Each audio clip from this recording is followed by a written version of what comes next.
तो ये तस्वीरें हम आपको दिखा रहे थे कैसे साधु संतों की तरफ से गुस्सा प्रकट किया गया। साधु संतों ने कहा कि बांग्लादेश में जो कुछ भी हो रहा है उस पर कठोर कार्रवाई होनी चाहिए। उन्होंने कहा कि भारत सरकार को इस पूरे मामले को गंभीरता से लेते हुए इस मामले में कठोर कार्रवाई करनी चाहिए। तो बांग्लादेश में हिंदुओं पर हिंसा के बाद अब हिंदू विरोध प्रदर्शन कर रहे हैं। एक रिपोर्ट के जरिए हम आपको दिखाते हैं कि विरोध में किस तरीके से कठोर कार्रवाई की मांग की जा रही है और कहा जा रहा है कि बांग्लादेशी हिंदुओं को सुरक्षा प्रदान की जाए।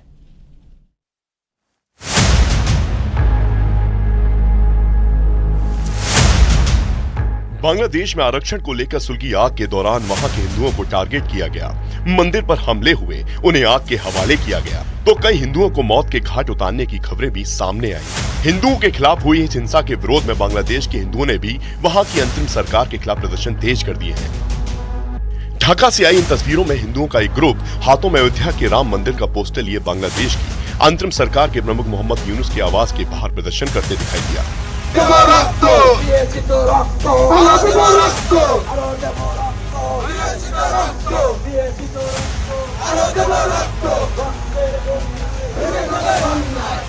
हिंदुओं के इस ग्रुप में पुरुष भी थे और महिलाएं भी। इसके साथ वो लोग भी थे जिनकी अपने बांग्लादेश में हुई हिंसा के शिकार हुए थे।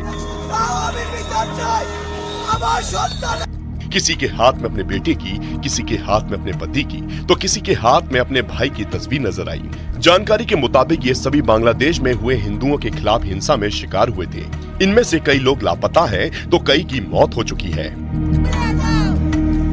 ढाका के यमुना गेस्ट हाउस के बाहर प्रदर्शन करने वाले हिंदुओं के इस ग्रुप ने अपनी 8 मांगे मोहम्मद यूनुस सरकार के सामने रखी, जिनमें मंदिर के पुनर्निर्माण और हिंसा के दौरान लापता हुए लोगों की तलाश की मांग की गई।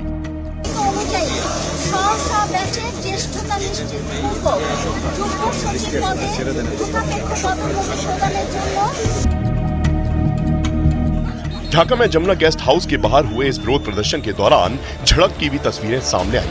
अल्पसंख्यक हिंदू समुदाय के सदस्यों और सेना के जवानों के बीच मामूली झड़प भी हुई।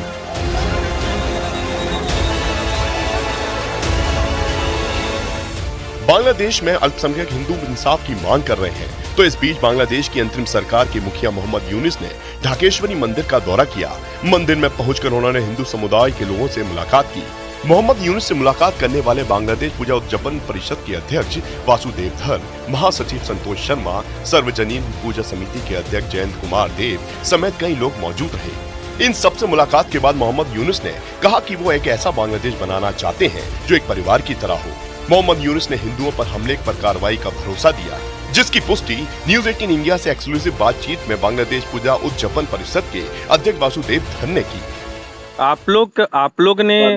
आप लोग ने क्या मोहम्मद यूनुस साहब को बताया कि कितने हिंदू परिवारों पर हमले हुए, कितने हिंदुओं की मौत हुई है? ऐसा कोई डेटा भी, आंकड़ा भी दिया? And after that, an army moved, and after that, after 9th August, today is starting. After 9th August, the condition of throughout the country started becoming normal. क्या उन्होंने इंश्योर किया है कि जिन मंदिरों पर हमला हुआ है उसको रिनोवेट कराएगी सरकार, नई सरकार, ऐसा कुछ? Yeah. They will help. They will help us to rehabilitate the temples. He will take every steps regarding the attack on Hindus.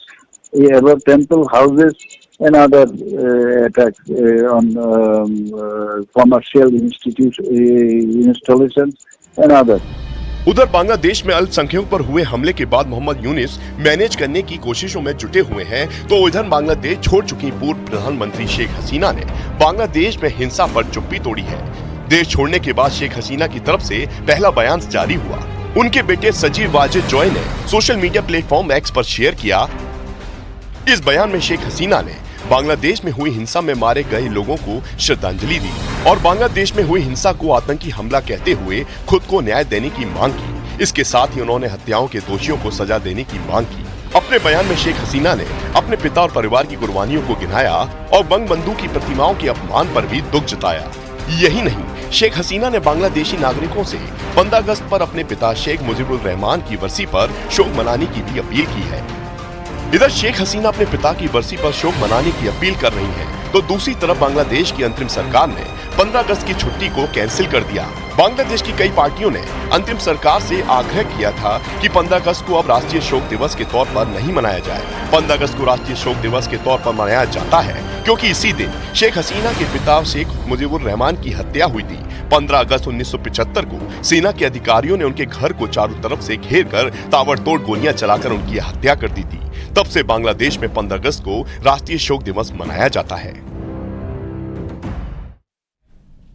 Chamoli की आदि बद्री क्षेत्र में स्थानीय लोगों के द्वारा क्षेत्र में खुल रही शराब की दुकान का विरोध किया जा रहा है, जिसको लेकर ग्रामीण आंदोलन कर रहे हैं। 20 जून को इसी क्षेत्र में शराब की दुकान खोल दी गई थी, जिसके बाद लोग लगातार शराब की दुकान का विरोध कर रहे हैं और शराब की दुकान को हटाने की मांग कर रहे हैं। अगर इसको ऐसे ही रहने देते, अगर इसका विस्तार शहर और देहात क्षेत्रों में लगातार वायरल के मरीजों की संख्या बढ़ रही है। वहीं रुड़की के सिविल अस्पताल में भी ओपीडी में 50 से 100 मरीज वायरल बुखार के पहुंच रहे हैं। अस्पताल प्रबंधन ने डेंगू, मलेरिया और चिकनगुनिया के मद्देनजर मरीजों की जांच भी शुरू कर दी है। वहीं अस्पताल में डेंगू के लिए 6 बेड का आइसोलेशन वार्ड भी तैयार किया गया है। सीएमएस ने कहा कि जरूरत पड़ने पर और बेड की व्यवस्था भी की जाएगी। फिलहाल अस्पताल में डेंगू और चिकनगुनिया जैसी बीमारी से निपटने के लिए पूरे इंतजाम किए गए। और हमारे पास डेंगू के लिए हमारी पूरी व्यवस्था है। मच्छरदानी वगैरह हम लोगों ने तैयार कर दी थी। 6 बेड का जो एक आइसोलेशन वार्ड होता है वो भी बना दिया गया था, और अगर अतिरिक्त आवश्यकता होगी तो हम अतिरिक्त बेड भी उसके लिए व्यवस्थित कर देंगे। पैथोलॉजी के अंदर हमारे पास सभी जांचें उपलब्ध हैं, डेंगू की हो, चिकनगुनिया की हो, जो भी हो, तो हमारे पास अगर कोई भी पेशेंट आता है। टिहरी हाइड्रो इंजीनियरिंग कॉलेज को रुड़की आईआईटी का हिल कैंपस बनाए जाने को लेकर कवायद शुरू हो गई है, जिसको लेकर 14 अगस्त को मुख्य सचिव की अध्यक्षता में आईआईटी प्रबंधन और टिहरी विधायक किशोर उपाध्याय के साथ बैठक हुई।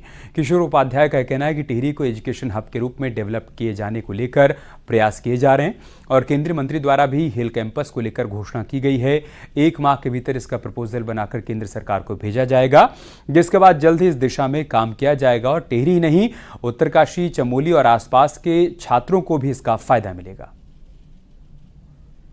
साथ में एक महीने के भीतर इस पर आप जो है वो दोबारा प्रपोजल बना करके और आईआईटी रुड़की से बात करके, क्योंकि ये बनना है, ये हमारे मुख्यमंत्री जी के वचनों की रक्षा का भी सवाल है। उसमें हम बार बार ये नहीं कह सकते कि हमने इस समय संशोधन कर दिया कि हम खाली हिल कैंपस बनाएंगे आईआईटी से जो है उसको हटा करके।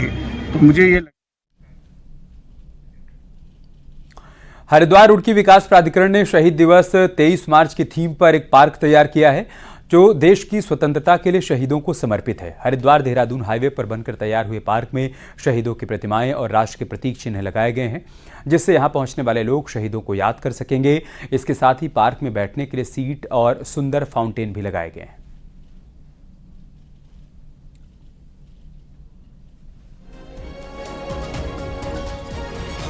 स्टैचूज हैं उधर नेशनल फ्लैग है।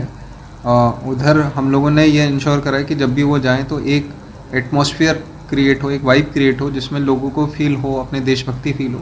साथ ही साथ कई लोग जैसे शाम को बच्चों को टहलाने ले जाते हैं, तो उनके लिए हमने वहाँ फाउंटेन्स और सिटिंग स्पेसेस भी लगा रखे हैं।